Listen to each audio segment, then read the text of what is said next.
Go and get some rest. That's what you need.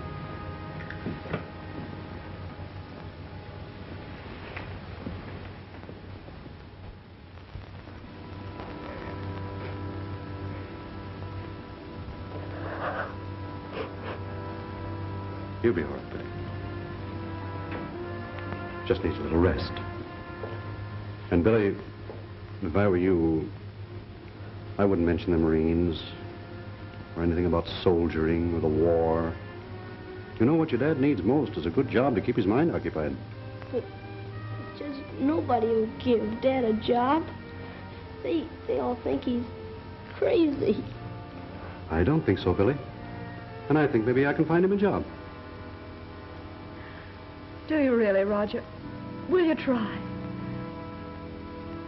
I would anyway, for Billy's sake and his, but if you'll promise to keep looking at me like that, I'll get him a job if I have to build a factory of my own to do it.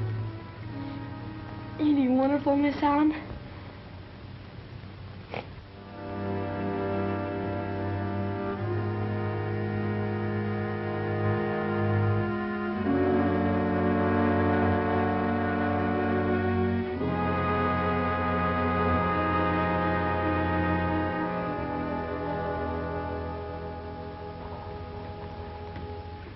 Now, well, it isn't so much that it's our obligation to give a World War hero like Freeman a job, Dave, as it is the thought that by giving him a job, you're giving him back his self-respect.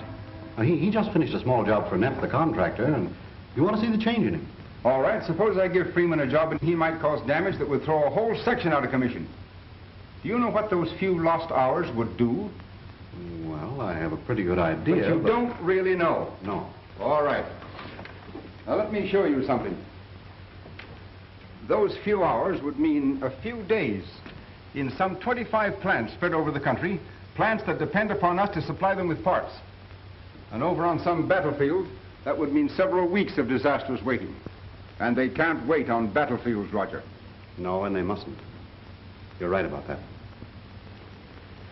I just thought, well, perhaps you might be able to find a job for him in the stockroom. Say, there's a thought. He couldn't get into much trouble there, could he?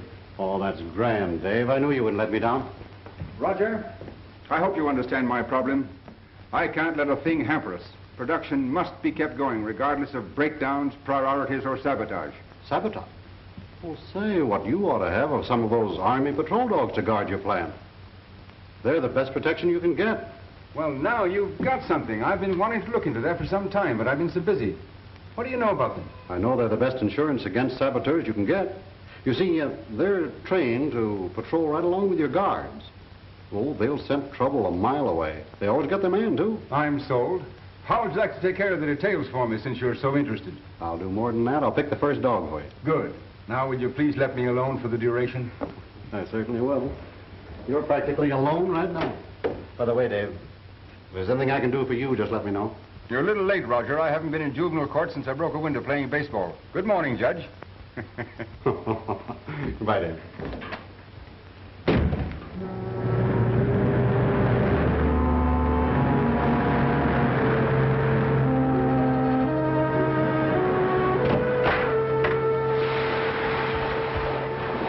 Lock Snell. Nix and the German friend. When do we contact Henkel? In a couple of days, maybe. He'll give us our orders then. Come on, let's get into our street clothes. Then we'll bury these rats in these doors.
There he comes, Billy.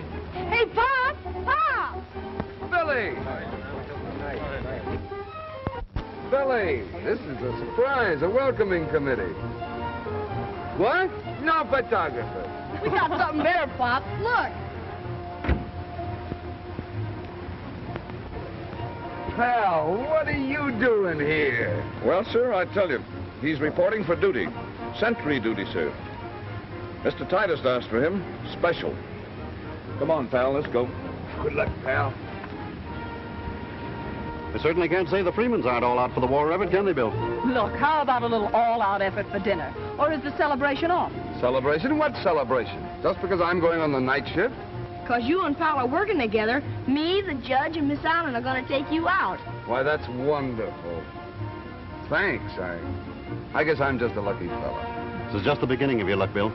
From now on, the brakes are going to be rolling at you just like off an assembly line, if I'm any judge. Gee, I guess that settles it then, Pop. Because, boy, he sure is a judge. I've checked on the movement of the trucks for the last 30 days, and they travel on almost perfect schedule. You understand everything clearly? Everything, Henkel. And you, Fred? I understand. We won't fail. We can't fail. We'll use this new type of corrosive gas bomb. Besides being highly explosive, it'll corrode and destroy every machine in the building. Now, this is how it's used.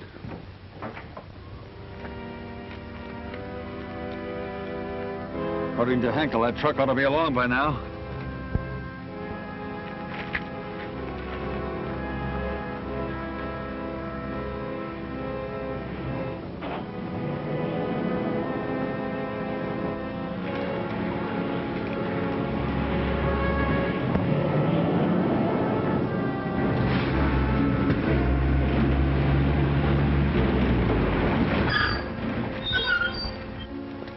What's the matter, buddy? My pal got hit by a car. Give me a hand so I can get him to the hospital. Sure.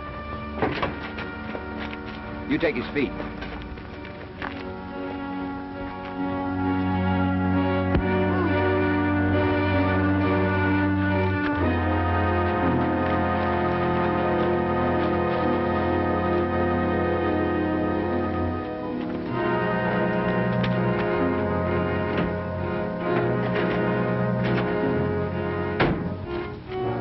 Go ahead, Hans.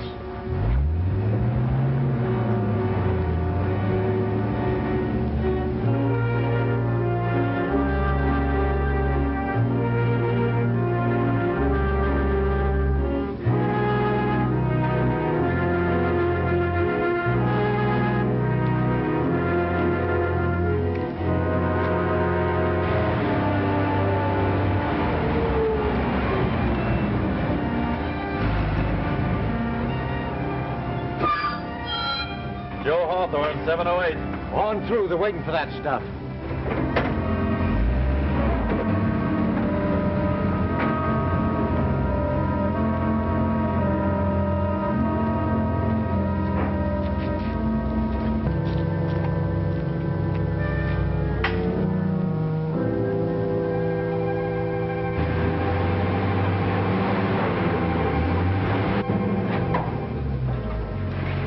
Here we are. Don't move or make a sound.